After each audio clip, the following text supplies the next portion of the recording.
sense that the president was trying to obstruct justice or just seek for a way for Mike Flynn to save face? I don't think it's for me to say whether the conversation I had with the president was an effort to obstruct.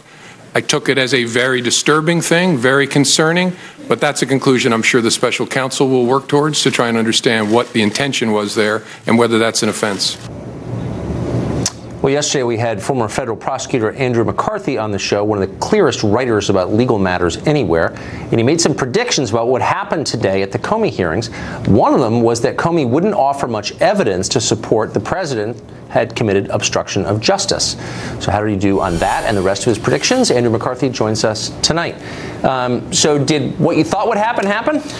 Well, yes and no. How's that for a lawyer's answer? It's good. I think his testimony as it unfolds undermines the obstruction case.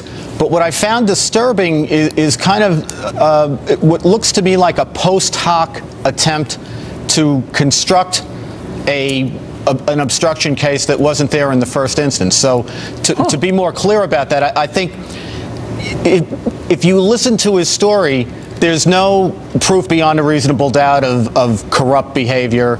The president's allowed to influence the executive branch. So all the problems we discussed last night are still there, and the case isn't there. But here's what he did. He said in the clip that you just played, it wasn't my place to decide whether that was obstruction. Yes, it was, right there and then.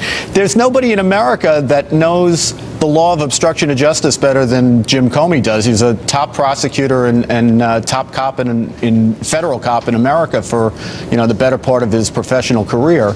And in the Justice Department and in all these jobs, if you are asked to do something that's illegal or unethical or immoral, your choice is to resign or carry out the order. Your choice is not to say, well, I don't really know what that was about. And I was quite startled to hear him say that he knew, or he now suddenly is taking this to be that he was being told to dismiss the case, not just that Trump was saying that he hoped that he would see the Flynn case his way, and that he disobeyed the order as he understood it intentionally, which is something you're never, ever supposed to do. That's insubordination. Right, unless you're just a careerist at heart, which applies to a lot of people here. So really quickly, the thing that I've never been able to get over is the FBI director comes out and corrects the record on behalf of Hillary Clinton during the campaign, but refuses to with his new boss, President Trump. Why is that? Is that consistent?